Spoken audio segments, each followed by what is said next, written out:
Grace, aka Werevlog, screenplay, written by Cole Spivey, page 162. Englander sports pub and restaurant. We have add-on scenes as well. Exterior, the Englander sports pub and restaurant night. Mark, the Uber driver, pulls up to the vacant spot. John Blacksmith and Gerald Oldham III sit in the back. This is the bar you requested, the Englander? Feels like home. Maybe they have fish and chips?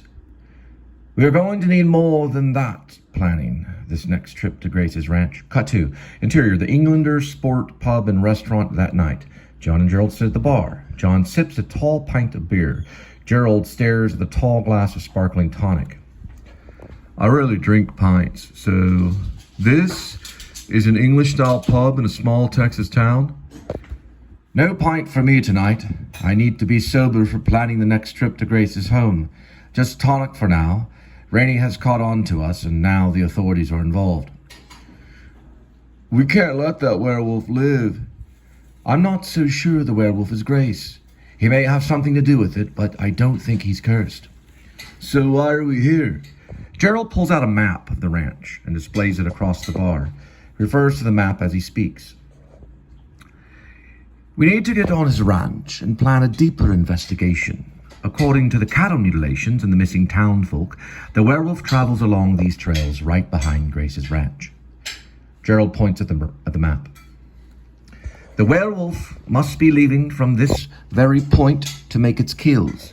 The last mutilations, as well as the missing townfolk, were reported after each full moon. The mutilations and missing victims all happened only miles from Grace's ranch. What is the plan of attack? There's a backfield behind his place. I say we take entry from here. We dig under the fence at the valley, make our way in. Stay east of the main house. Near the barn, there lies a trail of bushes and mesquite. We could survey from there. We must go in late at night wearing black camo. Use the night as our cover. Do some reconnaissance of the place first. We could plant some outdoor hunting cameras here and here, facing the bar and house. The battery-powered type that can see in the dark. I brought thermal goggles and infrared binoculars. Don't have any outdoor hunting cameras yet. We can get all of that at the local hunting supply store. When? The next full moon we go in. This could be the time to try out old Sherry. We will definitely take her along. First, let's get equipped. According to Weatherbug, tomorrow night should be a full moon. The app tells me we are expecting rain, so there will be cloud cover. This could affect the transformation of the wolf. Exterior, Barksville Hunting Outlet day. John and Gerald hop out of Mark's Uber and walk in the hunting store. Interior, Barksville Hunting Outlet. Moments later, Gerald haggles with the customer rep Brad of Barksville Hunting Outlet. Hi, I'm Brad. Welcome to Barksville Hunting Outlet. What can I help you with? I need night camo that is not so pricey. Do you have anything that's less costly and stealth black? Let's see. They walk over to the dark hunting field jackets. Mandarin Night camel field jacket is only $44. Outer shell material is polyester. We also have Desert Night camo windbreakers, lightweight, packable, super water resistant. Works great as an outer layer on all these windy days. They run a little over $70. I may need to stick with the polyester. It's more in my price range. I see. So is this for a hunting trip? John walks up. No, we're the ones in charge of killing the local werewolf. I see. Are you looking for night camo as well, sir? How much is Artisco's skilly suit? That'll run you about $71.99. Pretty steep. This suit here is based on standard woodland BDU mesh. Over 6 pounds of mold-resistant synthetic thread is hard sewn onto the entirety of the suit and then sewn on a second time to eliminate snags and sheds that are common with less ghillies. I'll take her. Do we pay up front? Do you carry hunting knives and silver? Cut to montage of equipment readying. Exterior Barksville Motel, night before the full moon. John Blacksmith takes Sherry, the silver canister werewolf's extinguisher, out of its case and begins flipping on switches. Extreme close-up, silver canister, werewolf extinguisher. On the side of the silver canister is written in dark silver, Old Sherry. She's good. Welcome to Old Sherry. Wait for the green light to flash. So wait for the green light before pulling the trigger on Old Sherry. Gotcha, John. That's how she works. Old Sherry won't fire unless the green light is flashing. Gerald attaches thermal goggles around his neck and tries them on. The goggles are funky to look through. Hit the light. John turns the light off. Point of view of Gerald's goggles. The motel room is green and misty through the goggles. John waves his hand in the dark of the motel room and stands with the canister and the power stance. How does she look, infrared? You're glowing like a shady green. Wow, this is amazing. I can see in the dark. These are very clear goggles. I can see the canister in your hand waving. Wow. I'll be in charge of Old Sherry. I want you to try the spray canister of liquid silver. It's beta type. They get their equipment ready. Grace higher security. Interior Grace office room day. Grace on phone. Yes, I'm interested in hiring private security to monitor my home. Yes, I'm interested in hiring private security to monitor my home. Cut 2. Backyard fence line, full moon. Backyard fence line, night with the full moon. John Blacksmith is dressed in a ghillie suit he purchased from the Barksville hunting outlet. He crawls on his belly under the fence line through a hole that has been dug. He has a silver flamethrower, Old Sherry, nestled to his back and a large backpack. Gerald Ullman III is dressed in black hunting clothing and adjusts his infrared goggles. He approaches the fence line to speak to John on the other side. According to the map, the trail right there leads to the barn. I'm going to dig yonder and slip under the fence toward the hill. I'll meet you on the other side of the barn. I'll knock like this. Gerald mimes knocking in the air 3 times. And then he pauses and then knocks once more. 3 knocks and then 1 knock. Got me? Gotcha. Good luck, my friend. You too, dear boy. I don't need luck. I got Old Sherry. Be careful. We must set our timers for 30 minutes. I'll see you at the barn in exactly 30. Get there on time, John, okay? John, set your timer. John sets his timer on his clunky, large Casio Men's dive wristwatch. My Casio set. Be careful. You be careful. You too. Gerald walks along the fence line into the night. John Blacksmith pulls out his camera and begins vlogging himself. It's near midnight. Full moon. I'm outside Grace Lipin's ranch and about to crawl under the fence through a hole in the ground I dug a few moments ago. Both Silverfang and I believe the werewolf leaves these grounds around this time of the night during a full moon. We have decided to investigate the barn and its property. Silverfang has wandered down the fence line and is going to enter the hill. God be with me. It's getting cold outside and I'm about to make my move under the fence here. I'll keep you posted. Vlog over for now. Cut 2. Fence line on the hill. Moments later that night. Gerald Ullman III gets set up by the fence line and begins digging under the fence with a small hand shovel. He takes his smartphone out and begins vlogging himself. This is Silverfang. Welcome to Monster Quest. We're here at the fence line along the hill on Grace Lipin's ranch. Somewhere out there is the beast. I've been given special weaponry by John Blacksmith, who does a YouTube show about silver weaponry in Oregon. We have traveled all the way to Barksville, Texas. I'm about to dig under his fence line, and we're going to meet up at the barn.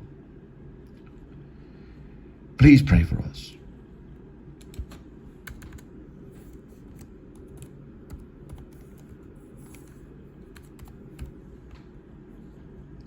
Please pray for us. Tonight we just might run into werewolf we have been so eagerly hunting. God be with us. Heavenly Father, who art in heaven, hallowed be thy name. Thank you for all my days and days to come. Lead us not into temptation, but deliver us from the evil one. And though I walk through the valley of the shadow of death, I fear no evil, for thou art with me. Your rod and your staff, they comfort me. Also, please God bless this liquid silver spray canister that John gave me to kill the beast.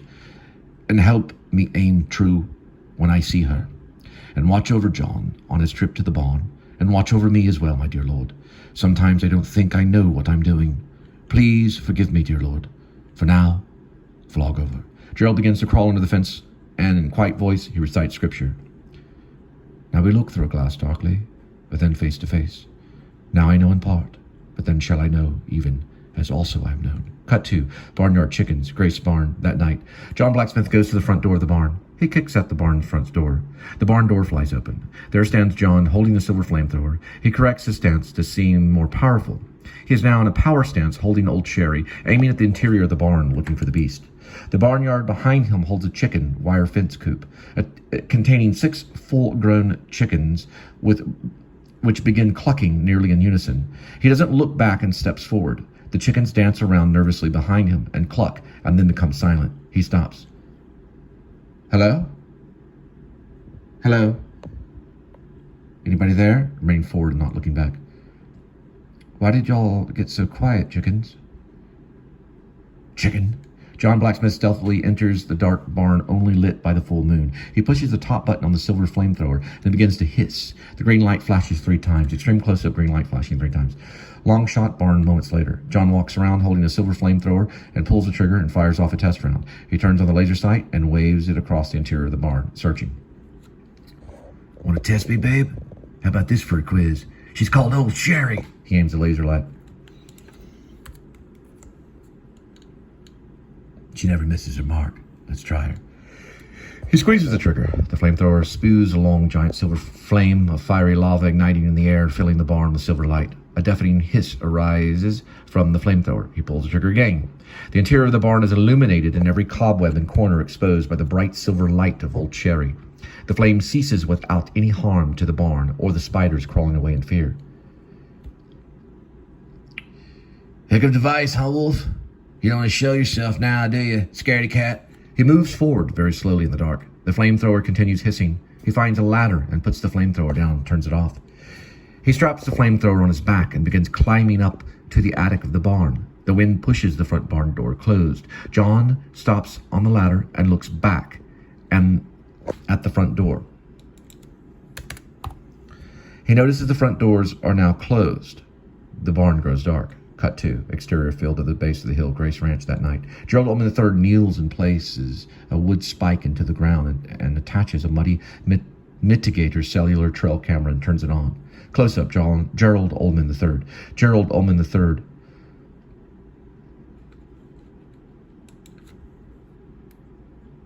Oh, I just realized that. It's interesting. Huh. Okay.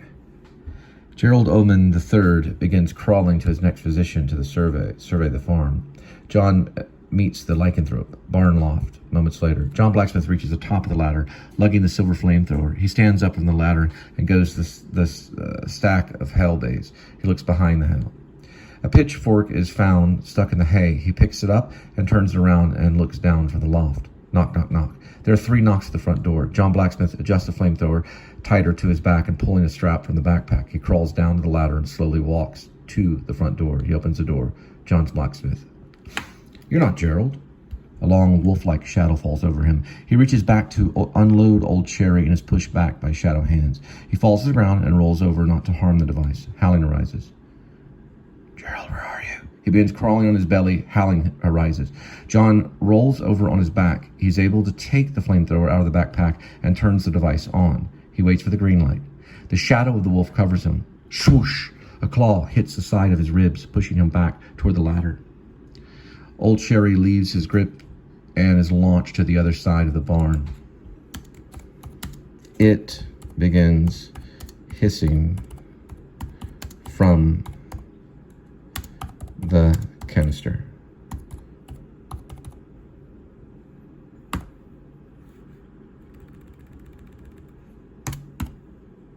John Blacksmith crawls toward the device. Give me a second. The shadow of the wolf falls over him again. Howling arises. Swoosh! The claw falls back to his back. A few drops of blood fly onto the rung of the ladder. Dear Lord. He pulls out a small silver dagger from his backpack and throws it at the beast. The dagger sticks in the wolf's shoulder, and the wolf-like creature cries out and runs into the corner of the barn and hides in the shadow. John takes out his camera and turns it on. This is John Blacksmith. I've cornered the beast in the barn. He's trying to kill me. I was able to pierce its shoulder with a silver throwing dagger. He's somewhere close. I'll keep you posted. Over and out. He presses the stop button on the camera and crawls under the ladder and behind the bale of hay. Cut to exterior back of barn moments later. Gerald Ullman III arrives at the back of the barn, wearing his goggles, backpack, and carrying a silver spray bottle. He hears commotion and the howling on the inside. Dear boy, don't worry, I'm on my way. He finds a ladder leading up the outside of the back door loft. He crawls up the ladder and enters the barn. The werewolf corners John Blacksmith in the backyard barn. Gerald Ullman III enters the barn loft. He crawls down the ladder and sneaks over to Old Sherry. He picks up the canister and slowly walks over the wolfish creature. Gerald is behind the shadow of the werewolf with the canister of liquid silver known as Old Sherry. Pull the trigger on Old Sherry. Wait for the green light. I can't. I can only capture them. I was lying to you about killing the beast. I only study werewolves. I don't kill them. Pull the freaking trigger before it kills me. Pull it. It's green, green. Pull the trigger. The monster turns to Gerald and hisses. Gerald closes his eyes and pulls the trigger on the canister. Oh, for the love of God, save me. I bet you look good in silver, huh, Rainey? Gerald pulls the trigger. The werewolf is struck by liquid silver lava from the canister, and the beast runs out of the barn, yapping and howling. The wolfish beast darts past a large wood power pole near the barn, knocking the transformer loose. Sparks fly. The wood pole catches fire. The flaming pole falls over into the barn, catches the barnyard on fire. The hay begins to burn, and chickens fly into the air, clucking and scattering. The cattle moo, and cowbells sound. A grass fire sets aflame and begins widely spread. The horses in the stables stomp on the ground and neigh. Black smoke fills the air over the ranch. The ranch begins to burn. Cut to exterior ranch house simultaneously. The ranch house lights turn off. Cut to interior barnyard that night. Gerald helps John walk to a piece of plywood next to the hen house. The chickens widely cluck. John pulls out a lead light Coleman lantern from his backpack and turns the light on. Gerald Ullman III. Looks like she's got you. The rib. She pierced it with her claw. It's not too bad. It's still bleeding? Just a tad. I've got a medical kit on me. Gerald dresses his wound. Thanks. You sprayed her with Old Sherry. She hurts bad. She ran off yapping. I think the canister is leaking and needs repair. We'll have to ditch Old Sherry behind. You'll still have the spray can. Yes, I do have it. I have her spotted on the monitor toward the ranch house. It's her, John. Rainey's the werewolf. I'm almost sure.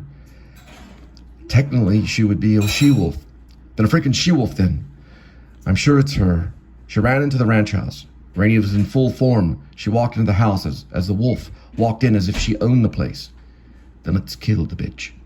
She's quite the bitch indeed. Gerald pulls out his smartphone, turns on the camera, begins vlogging himself. Good evening, Monster Quest. I'm here with John Blacksmith, the YouTube sensation for making silver weaponry to kill werewolves. He has his own channel. John has recently been struck by the wolfish beast of the night, a possible werewolf. We believe it resides in Barksville, Texas. To be exact, she resides at Grace Lipin's retired UFC champion ranch house. Her name is Rainey Love. She has just ran from an injury due to John's werewolf extinguisher that he has named Old Cherry. It's a beta model. Still working on her. Kills werewolves. Quiet, John. I'm vlogging for my show. I'm bleeding here. It's not that bad. You'll be okay. We're planning to survey the area and eventually confront the newly found she-wolf in her home. We're gonna kill that bitch. Gerald turns off his smartphone. Watch the language, John. YouTube has trouble monetizing such foul language.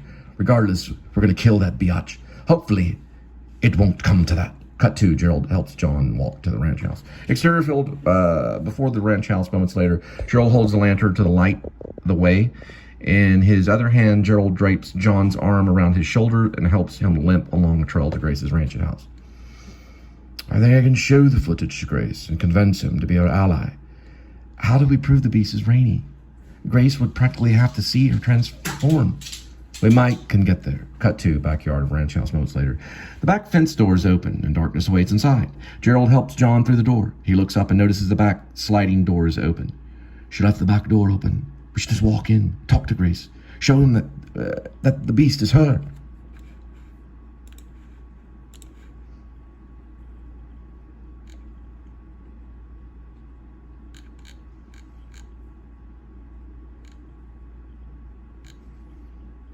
They walk into the back door as Gerald lights the room with the lantern.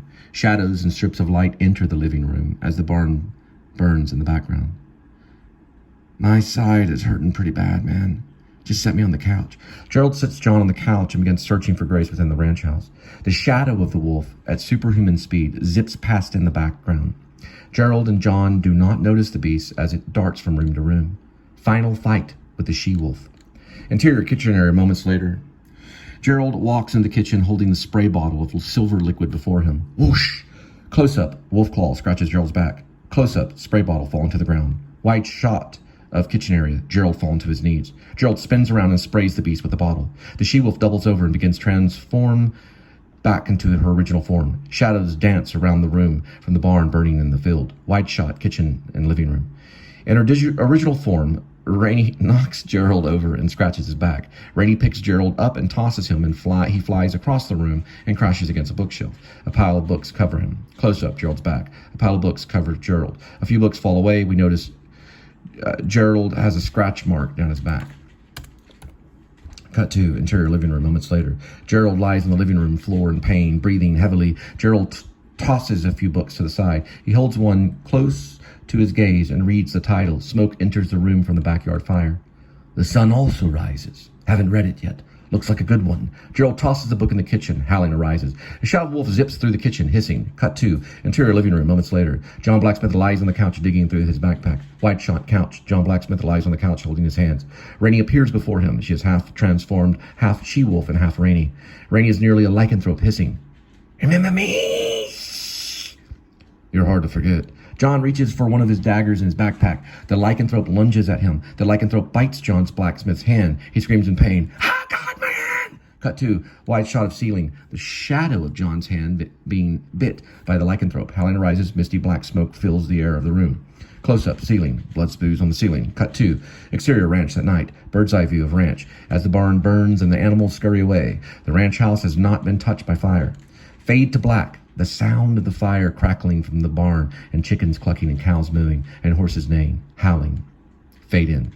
John Blacksmith's hand is in the skillet. Interior kitchen that night. Grace walks in the kitchen and finds Rainey frying up John Blacksmith's hand in the iron skillet. Only her legs reveal she is a she-wolf. Rainey is only half lycanthrope at the present moment as she cooks in her kitchen. Gerald starts off strong and then becomes weaker toward the end of the speech to Grace.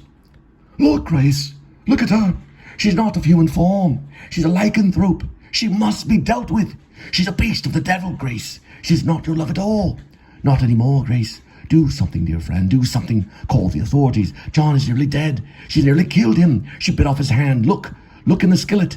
I'm near death myself. Call for help, Grace. She's frying up his hand. God forbid. Cut to couch. Moments later. John, very weakly, dials the phone. My name is John Blacksmith. My hand has been bit off by a she-wolf. Send the police. 1667 Winters Road, Barksville, Texas. Grace Lippin's place. John's eyes close and drops the smartphone. Gerald finally stands and walks over to Grace. What else do we have to prove to you? Sweetie, what's wrong with you? Shit. Grace. Sweetie, what's wrong with you? Rainey turns to him. I don't know what you mean. She continues frying John Blacksmith's hand in the skillet. Did you do this to them? Did you bite his hand off? Do you want some of his hand? You're mad. She has the curse, Grace. It's forbidden for her to go on the state. Do you have silver? Her dagger is silver, the one from her band. It's in the trophy case. Rainey hisses and runs to the garage with John's hand. Cut to interior kitchen moments later. Gerald walks over to the kitchen area and goes to the garage door. The lycanthrope appears out in the darkness. Gerald is hit by the she-wolf's claw and goes flying across the living room into Grace's trophy cabinet. He falls over. Cut to interior trophy room moments later. Grace takes silver dagger off the wall under Rainey's shrine to her rock and roll band. Cut to interior hallway moments later. Grace walks down the hall very slowly, carrying the silver dagger. Smoke is filling the house from the barn fire, and the hallway is smoky. Grace coughs a bit. Cut to interior kitchen moments later. Grace enters with a silver dagger. Rainey hisses at him. Half of her is changed. Her legs are wolf legs, and her body is that of a woman. It's strange to be this way. I've been having bad dreams lately, Grace. What kind of dreams? Dreams of running through the woods, eating cows in the field, and being so mad that I want to kill anyone I see. It's a deep anger, Grace. I see colors. It's such a deep anger. Do you want to hurt me right now, Rainey? I kind of want to bite you. Please don't. Rainey begins growling and hissing. She lunges for him. Grace attempts to stab her in defense. The cat Garlane leaps into the air between them and bounces off Rainey's face, and Rainey falls over. The silver dagger lands on her leg, and she begins to shapeshift back into a lady and crawls out of the room. Cut to smoke billows in the air from the barn fire. The smoke covers the full moon, making the ranch darker. Interior, garage, moments later. Close-up, Rainey's hand hitting the garage door button. The garage door begins to jerk open. Wide shot of Ranch's house. The garage door slowly opens. Rainey stands in the garage alone. She walks out to find the moon in the air. The smoke is shielding the rays of the moon. Rainey returns to her original womanly state. Interior, kitchen, moments later. She re-enters from the garage. The she-wolf temporarily dies. Rainey falls exhausted on the kitchen floor, breathing slowly. Grace goes to her and holds her hand. He gives her the secret handshake they have shared in the past. It's going to be okay, honey. Don't give up. Just hang on. Something very strange happened to you, and you're going to get better. Okay, sweetie? In tears. Something in me hurts real bad. Just hang on. The paramedics are on their way. Gerald begins crying out in pain from the injury. Grace goes to Gerald and holds him as if he's suffering and far too winded to talk. Hang on, Gerald. They're on their way. I'll do my best. Cut 2. Bird's eye view shot Grace's burning ranch. Fire truck, ambulance, and police driving down the long driveway on the ranch. The barn is still burning. The fire truck pulls up to the barn and begins spraying the remaining of the barn, extinguishing the fire. Cut 2. Gerald is saved. Interior, Grace living room that night. Red and blue lights flash across the room. Sounds of fire, truck engine, siren, and ambulance arise outside. Various emergency vehicles blare and buzz their horns. Grace holds Gerald. At this point, Gerald is mumbling incoherently. What is it, sir? What are you trying to say? Gerald Ullman III, mumbling. What did you say? Gerald Ullman III, more mumbling. I can't understand what you're saying, sir. He needs help here. Gerald Ullman III, he mumbles more. I don't know what you're saying. Please speak up. Speak clearly, sir. The ambulance medical personnel enter and begins working on Gerald, applying medical gear and bandages to his cuts and injuries. Sir, please move to the side. Sir, we need room. His heart is failing. We need the ECG. 1, 2, 3. The paramedics put him on the gurney. Trauma. The cut is bleeding out. Scissors. Give me that. Here. Cut. Glue. Gluing. Watch the heart. Keep him steady. Still breathing. Sound of heart beating. Medical equipment beats in unison. Electrical beating. More medical electronic sounds. Beep, beep, beep, beep, and so on. We're losing him. Keep this on him. We're losing him. Get him to the ambulance. Sir, what are you trying to say? What are you trying to say, sire? Tell me what you're trying to say. What were you trying to say? Cut 2. Ambulance. Rain spills from the heavens. The paramedics work on Gerald, sealing his wound and steadying his heart. Cut 2. Interior, Grace kitchen moments later. The electric cat feeder drops a batch of dry cat food in the kitty's bowl. Garlene struts up and snacks on the cat food. The Alexa device beeps and begins playing Year of the Cat by Al Stewart. The cat finishes his food and struts over to the windowsill and hops up and stares out at the ambulance, which holds Gerald. We hear Grace scream at the ambulance as it slowly rolls away, flashing its lights down the driveway. What in the hell were you trying to say, sir? Sir, was there something you wanted to say? Yes. A long moment. Medical equipment beeps. She was quite the bitch. The siren sounds on the ambulance. Gerald notices the cat Garlene is sitting on the windowsill, licking his lips and staring out at the ambulance that carries his injured body away. He hears the cat meow. There's a sparkle in the cat's eyes. Close up, Garlene's eyes. Close up, Gerald Ullman's eyes. Music cue. Year of the Cat by Al Stewart fades up. Lifting crane shot. Ambulance drives down the long driveway with a blaring siren and flashing lights. A police car follows the ambulance that carries the injured Gerald Ullman.